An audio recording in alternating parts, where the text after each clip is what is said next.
UFC 325 just took place, headlining Alexander Volkanovski versus Diego Lopes. Co-main event, we had Dan Hooker versus Benoit Saint-Denis. I'm going to give you my full reaction for the whole fight card, so let's get into it. First, we had Saling Rangbo versus Lawrence Liu.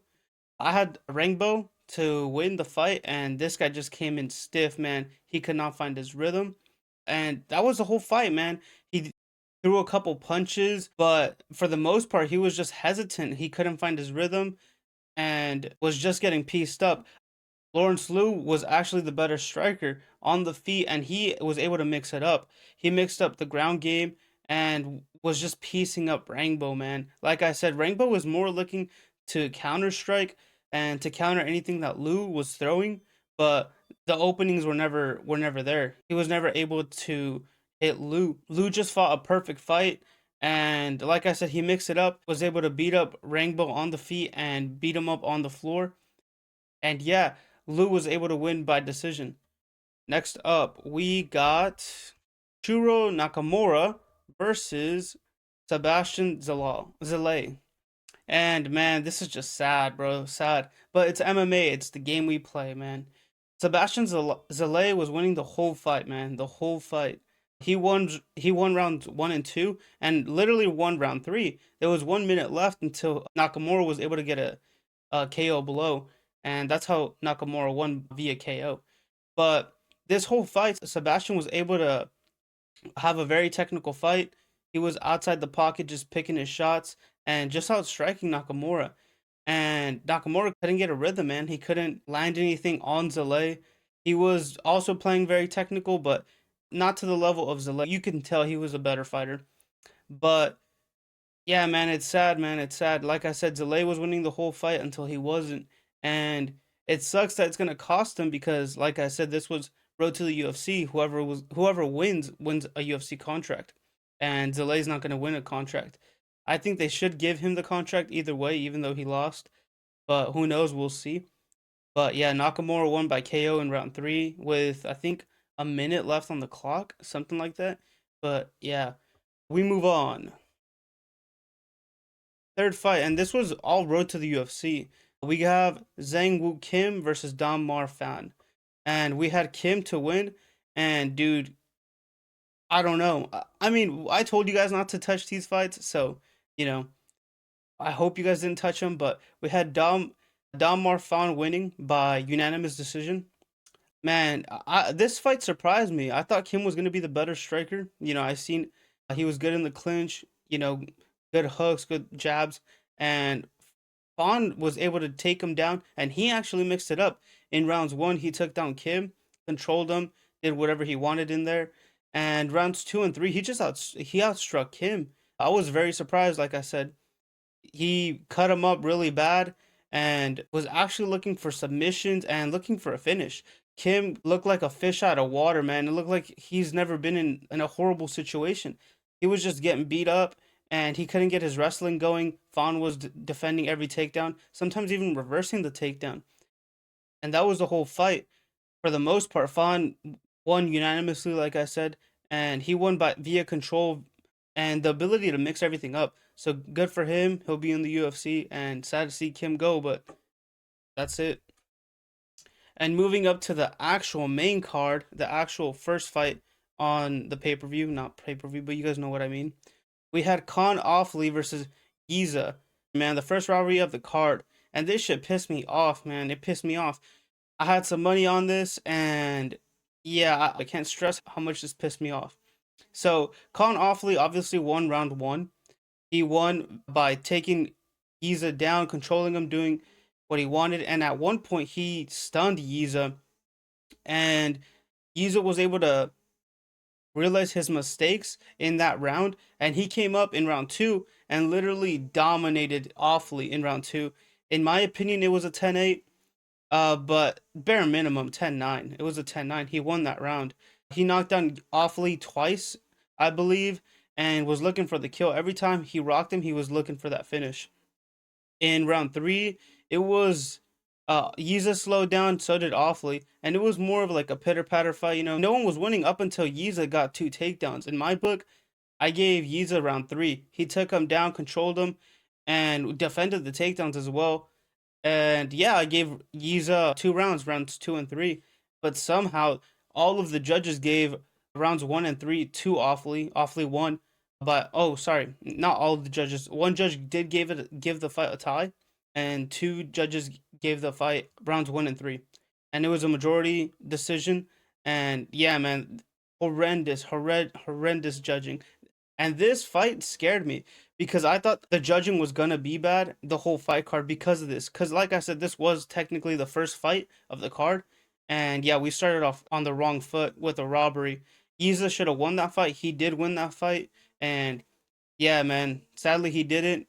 But we gotta fix these judges, man. Saudi Amato was one of them, and that guy's been making mistakes. You need to get rid of that guy. He's horrible. But, they're not going to do that. And they're not going to listen to our takes. So we just got to take it how it is and move on. So, yeah, Yiza lost. Up next, we had Jonathan Mikhailov versus Oban Elliott. So we took Mikhailov to win by submission, I believe. And he did just that. In round one, Oban came on real tough with heavy pressure. They both came out wanting to strike, and I'm not gonna lie, Elliot did his job, man. He was winning on the feet. He was outstriking Mikhailov. Mikhailov just wasn't there. He would look slow. He looked stiff. He couldn't land anything. And honestly, I was thinking that Oban was just gonna ride out a decision win, but I was worried that the fight was gonna stay on the feet. But thankfully, it didn't. Mikhailov was able to get the takedown, and he started working Oban. Oban couldn't do anything on the ground. He looked like a fish out of water on the ground. Mikhailov was able to glide on top of him, get full mount, landed some ground and pound. Then he transitioned to the back take. He got the body lock and got a rear naked choke and slept Oban. Elliot did try to get out of the submission, but he couldn't, and Mikhailov slept him. So good on Mikhailov for getting that submission. Technically, Yiza did win that fight, so we're 2-0 right now. So we move forward. Okay, up next we have, let's see here. We had Jacob Malkoun versus Taurus Finney. And man, last year the UFC came in with some backlash with telling fighters what to do in fights and kind of rigging the fights in a way. They were telling certain fighters not to go for takedowns, and man, that literally reminded me of last year of that whole situation. So Jacob Malkoun versus Taurus Finney. Taurus Finney shot no takedowns, bro, and the takedowns that he did shoot, he shot when he was in big trouble. He came out striking. They both did, and Jacob was just piecing him up, beating him up. He rocked him like 2 or 3 times, and even scored a knockdown. And Torres just looked horrible, man. He looked horrendous. I was questioning why he wasn't going for takedowns, and like I said, the only times that he was going for takedowns was when he was getting hurt. Malkoun clearly won all rounds easily, man, easily. Some rounds could have even been a 10-8 because he was just piecing them up. Torres had nothing to offer. His striking was just horrendous. And DC was over here trying to glaze, oh, Torres, he's good. He's going to do this and that. Man, Torres got beat the fuck up. That boy almost got knocked out. And I know he won in the Contender Series 3 times. I think he went 3-0. But man, cut this guy, man. Cut this guy. He's a pure wrestler, man. I thought he was gonna come out with heavy wrestling and wrestle Malkoun. Dude, he did not do that at all. He came out striking and just looked like shit. Malkoun was able to piece him up, and I hoped Malkoun was gonna get the knockdown or the knockout, but that never happened. But good on Malkoun for that comeback. Like I said, he was gone for 2 years, came back from a brutal surgery, and he got that win against what was supposed to be a really good wrestler. But, you know, at the end of the day, Malkoun won. Good for him. And we're 2-1 after this. So let's see. Moving on, we have Cam Rouston versus Cody Brundage. I had Rouston to win the fight, and he did that for us. Rouston got that KO in round 2 against Brundage, and this was a classic Brundage fight. He came out trying to strike, trying to bum rush Rouston, and Rouston was having none of that. He was very elusive with good footwork. He was getting out of everything that Cody Brundage was trying to throw and stuffing everything that Brundage was doing as well. Brundage did try to fight a little bit, so I'll give him that. He usually quits, but at the end of the day, Ralston did win. And I mean, he technically did kind of quit in the round that he lost in round two. He fell to the ground, and Ralston was just piecing him up, just laying heavy ground and pound, while Brundage was just in Anthony Smith's position, man. Like I said in the breakdown, that's what Brundage does. He just does Anthony Smith's position and rolls up. And yeah, Ralston won. So good on him. And we move forward. Okay, boys, moving on. We have Junior Tafa versus Billy Alakana. We had Billy Alakana winning, and he won by submission. I thought Junior Tafa came in really aggressive against Billy and actually knocked him down in round one, if I remember correctly. Knocked him down, and Billy was able to survive. He circled the cage and was just surviving for a little bit because Tafa was looking for the kill and was looking for that finish. But good on Billy. He circled, and Tafa did win that round. Tafa did win round one, 100%. Billy was trying to get his range and he just couldn't find it. But he was smart enough to know that he wasn't going to win the striking. And that's what I said. I said that Billy had to take Tafa down. And that's exactly what he did in round two. He took Tafa down and was beating him up a little bit. And look for that submission. He got a rear naked choke and finished Tafa. And these Tafa guys, man, they have zero grappling, zero wrestling. They can't defend a submission to save their life. I swear, man, the Tafa needs to get cut, in my opinion. I know he's a fan favorite to some, but dude, it's MMA. If he's a kick, like, he's a good kickboxer, and if it was kickboxing, good, he'd be an excellent fighter. But this ain't kickboxing; it's MMA, and you need to be well rounded. You can't just be a good kickboxer, a good boxer.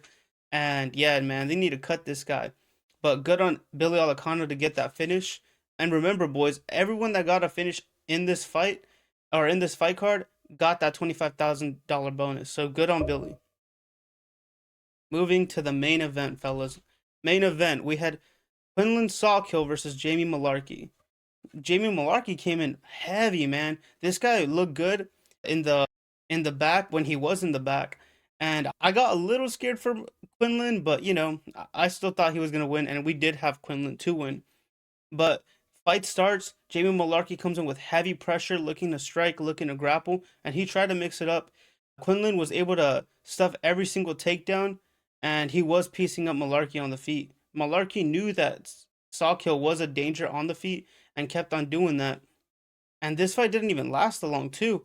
So at one point, he kind of stunned Malarkey, and Malarkey came in, had a body lock of sorts on Sawkill, but Sawkill was able to reverse, and Malarkey then tried to go for a takedown, which Sawkill did a judo throw to take Jamie Malarkey down, and just got on top of him and got that body lock real quick, and then had a deep, deep rear naked choke on Jamie Malarkey because Jamie Malarkey was trying to get up, and that's how the fight ended. Sawkill won by rear naked choke, and I gotta say, guys, we had a lot of rear naked chokes in this fight card, a lot of them. But yeah, we had Sawkill, good on Sawkill to win. What I would like to see is Sawkill fight better opposition, especially in his next fight. I'd like to see him against, I don't know, maybe the top 15 of the lightweight division. Give him like an Autumn Moicano or something, yeah, Renato Moicano does have a fight coming up, but give him someone up there. Let's see. Up next, we have two blobs, guys. We had Tai Tuivasa versus Taliesin Teixeira. Man, what can I say about this fight?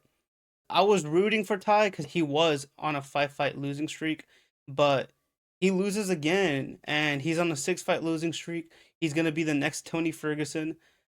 What can I say, man? The story of this fight was Taliesin Teixeira winning rounds 1 and 2. Clearly, Tai Tuivasa had nothing to offer, man. He looked like he didn't want to be there. Just he was just there for a check, man, collecting a check. I will say though that in round 3 he kind of came in with a little bit of fire, but that's because Taliesin Teixeira gassed out. At the end of round 2, he was huffing and puffing, and that was Ty's best chance to win was in round 3, but he didn't push the pressure. He was tired too somehow. But yeah, man, they were both gasping for air like fucking they ran a 10-mile marathon. It's ridiculous. And you'd be surprised because Taliesin Teixeira is relatively fit, at least to the looks of it. I mean, he's an actual heavyweight and he was gassed out. So I don't know what to say with that. Taliesin Teixeira is kind of mid in my opinion, but he does win the fight. And I don't know if they're gonna cut Tai Tuivasa or not. They might not. Who knows? Because he is a fan favorite in Australia. So we'll see what they do with him. Maybe they'll give him one more chance with like a straight bum in heavyweight, but we'll see. All right. And the fight of the night, guys, we had Rafael Fiziev versus Mauricioruffy. We had Fiziev to win this fight, and obviously he lost by KO. But man, this fight was very technical, and this was my fight of the night. I was very excited for this fight. And round one was very competitive. Both fighters had their moments, and they were both very aggressive. Especially Fiziev. Fiziev came in with heavy pressure, looking to throw heavy strikes on Hoofy, but Hoofy had good footwork and was able to work out and be pretty elusive. Hoofy was looking for the counter strike for the most part in my book. He did have some moments though where he was the aggressor and did land a couple of good shots, including that KO blow. That was an aggressive moment from Hoofy. But yeah, round one was pretty close. You could have given it to either fighter. I did give the first round to Hoofy, but round two, it was sort of the same story.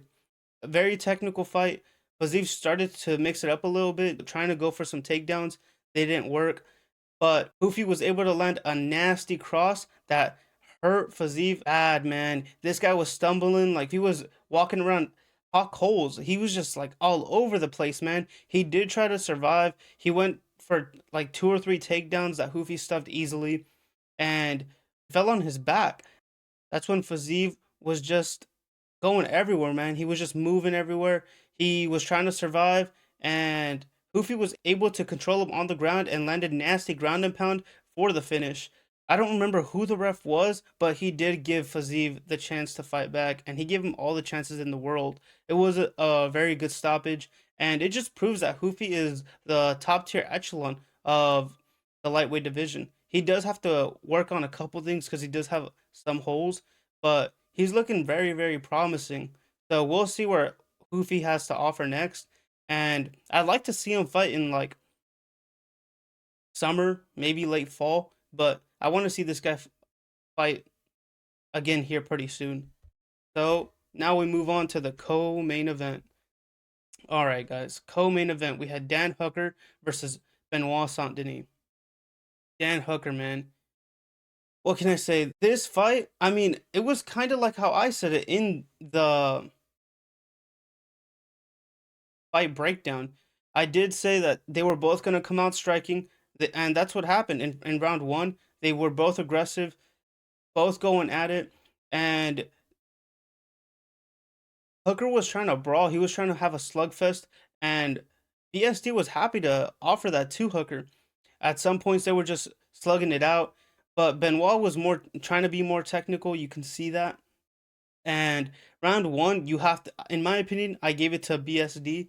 I thought he just landed more and was just better, low key. And if I do remember correctly, I'm pretty sure it was in round one, he did cut up Hooker on the forehead. So there's that, you know. So yeah, I gave BSD round one, and in round two, I don't know what the corner said because, you know, we got these ads going on during the corner work, but I'm assuming that his coaches told him to take the fight to the ground because that's what happened.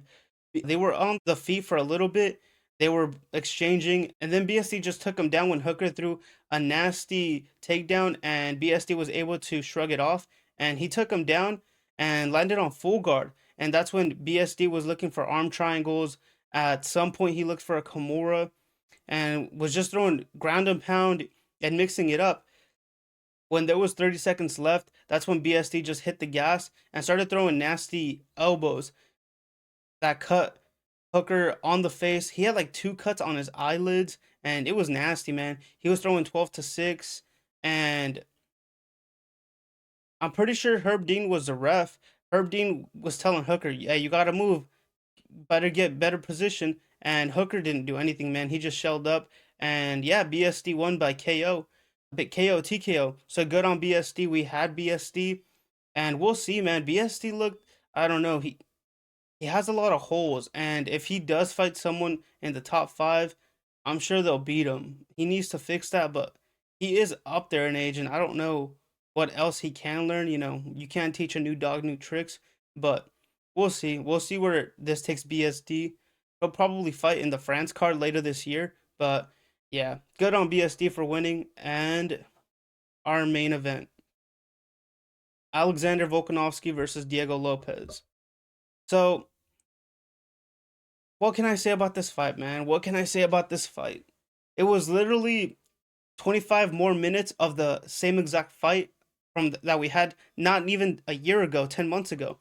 Same exact fight. I gave Volkanovski rounds 1, 2, 4, and 5. I gave Diego round 3. I was being generous. You could give round 3 to Alex, but I had it 4-1 for Alex Volkanovski. And yeah, let's get into it.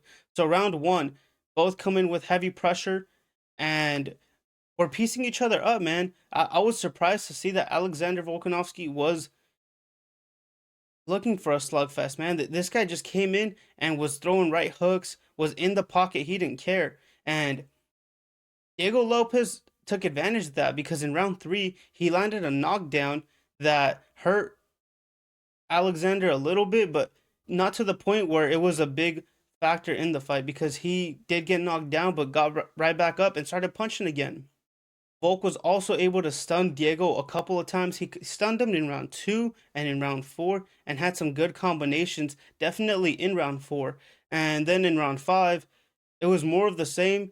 Alexander was working outside the pocket and mixed it up more into the ground. Round 5 was more ground game.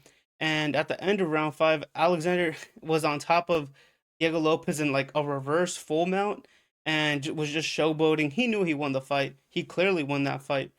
And yeah, man, this is why I say fighters that have undeserved title shots don't win, man. Like 80-90% of these guys don't win. We saw that last week with Paddy Pimblett, undeserved title shot, and he lost against a staph infected, flabby Justin Gaethje. And we saw this with Diego Lopes, undeserved title shot on a one fight win streak. And Alexander Volkanovski was able to get the win. So I'm happy for him. I was rooting for him. The official pick was Diego Lopes, but I'm happy that Volk won. And man, I wish he would have retired, man. I wish he would have retired. But I don't see Movsar Evloev or Lerone Murphy beating him. So there's that. He can fight those guys, and I think Alexander wins. 100%. I don't think Movsar Evloev or Lerone Murphy have what it takes to take out Volk.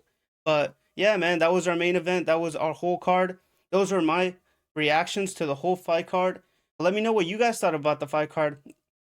I would have to rate this fight card like a 1 out of 10, maybe like a 7.5. It was an alright fight card. I was more excited for that fight of the night than anything else. The main event was alright. Like I said, it was more of the same from they had in the first place. But yeah, those were my takes, my reactions for the whole fight card. Let me know what you guys think in the comments down below. And until next time.